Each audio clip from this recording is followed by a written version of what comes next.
What's up, guys, and welcome back to another video. Today is the recap of England versus South Africa, the second test that took place last night in Bloemfontein. And what a game we were treated to. Some nerve-wracking stuff, some intense stuff, but some brilliant stuff too from both teams, really. Obviously the start, it was like deja vu watching England just totally dismantle the Springboks and just go through and score simple tries.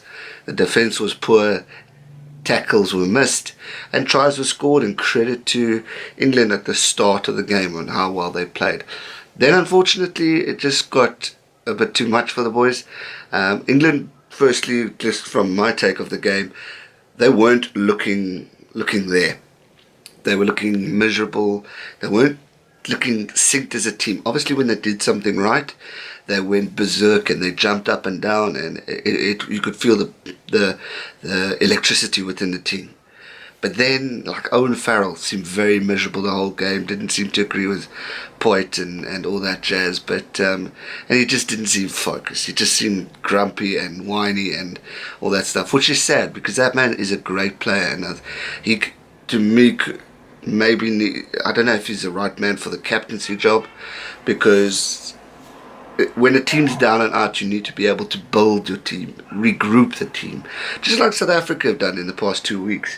And Owen didn't seem to do that. It was the crowds were, not the crowds, the players were, it was messy, if you know what I mean. Both teams were going at each other. They wanted to smash each other's brains out. We saw it with old Fuff. I mean, that guy's really dynamite, comes in small packages. The way he just takes on these, he even took on Owen Farrell, and he just stands there and goes, I will clop you one shot, but.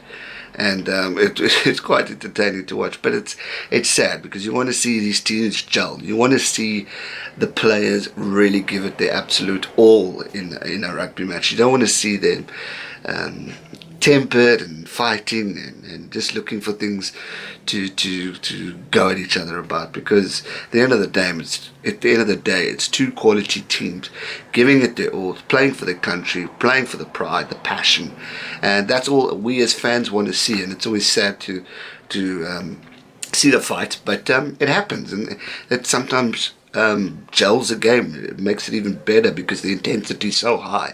Both teams want to win so badly, and they just let their emotions take over and really go at each other. But for me, it was another cracking game. Like I said, deja vu when we saw South Africa go down for those two tries, simple tries, bad defence, and England were looking, are we going to make the same mistake, or are England just going to simply walk us? And luckily they didn't. The Springboks kept it cool, they kept calm, they kept disciplined, and they regrouped. It seems like the Boks, when they start, they just get too excited, fired up and shaky. And against a team like the All Blacks or Ireland, I would be nervous of that, because then those guys just capitalize, and then you just don't have that chance to come back. But with the discipline of that team last night, I was very impressed, and I do see potential and growth and how we're developing and getting better. Truly, I'm proud of that, the South African team, and how well they've done. I credit Siya Kolisi's leadership as well as the senior players who just seem to bring that fire and discipline and experience within the team, which definitely helps a team, because the young guys are maybe sometimes too young and too get excited and get carried away and don't quite focus, and then the old boys just put them into their place, calm them down and let them know, listen guys, okay, we need to now focus on what we need to do, what we're doing wrong, and how we're going to better it. And that clearly was the case for the Springboks. I mean, for me personally, I was very impressed with quite a lot of those players. I mean, Faf de Klerk, another strong game. He did do quite a few box kicks. Some worked, some didn't. That always drives me mad a bit. But he played an outstanding game. He is so freaking tough. Willie Leroux, I hope he's not injured. I think a lot of the boys are going to wake up very sore this morning. There were a lot of big tackles, big hits, but hopefully both teams don't come away with injuries and all that stuff. But Peter Steff stood out for me. I thought he had a fantastic game. Beast had an incredible game for his 100th test, making history, and now playing a great game. He had a beautiful run where he just handed off and went through. I would have loved him to have scored a try, but unfortunately not. But what was good to see was him play a solid, strong game. The bench, they really shone. Our forwards in the bench are amazing, especially the props. Akafana Mava, Stephen Kitchoff really shine and show the strength of the bench, which is something that I'm not used to from a South African team. We've always had fantastic players, don't get me wrong, but I don't quite recall the bench having such an impact. And that's exactly what we need. And a lot of you have even said that, because I said, I think it's time for Kitsoff to start and give him a go. But then you look at the impact that he brings in when he comes in at the second half, and he really has an outstanding game. And makes a massive difference. So maybe that is the position for him for now, as he develops more and more. Akafana Mava, I'd love to see him get a start. He was outstanding. They call him the Warthog, but he was a true champion in everything he did. And all the boys in general really stood out. Even Delander, and I don't rate him, but he didn't have a bad game. He does have these moments where he doesn't pass, and I believe when he passes, we nearly score a try or get close. So he's still a question mark for me. I really want him to give Andre Esterhuizen a go this weekend. If Rassie does, I think that guy deserves a shot, especially with it being, we've won the series now.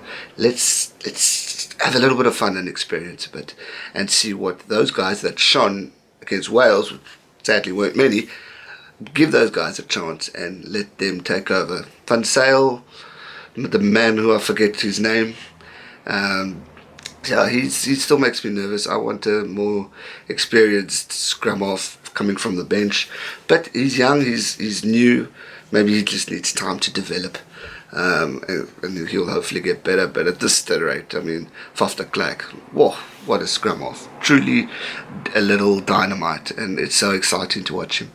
As for England, I'm feeling sorry for them. I really am. I think they're an outstanding team with outstanding players, and I've got a lot of respect for the team, got a lot of respect for Eddie Jones. I know a lot of you are slaughtering him, but I just think, question, should he be fired? If so, why?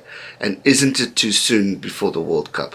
Obviously, we've seen South Africa regroup and redevelop under Rassie, and we could see the improvements already under him.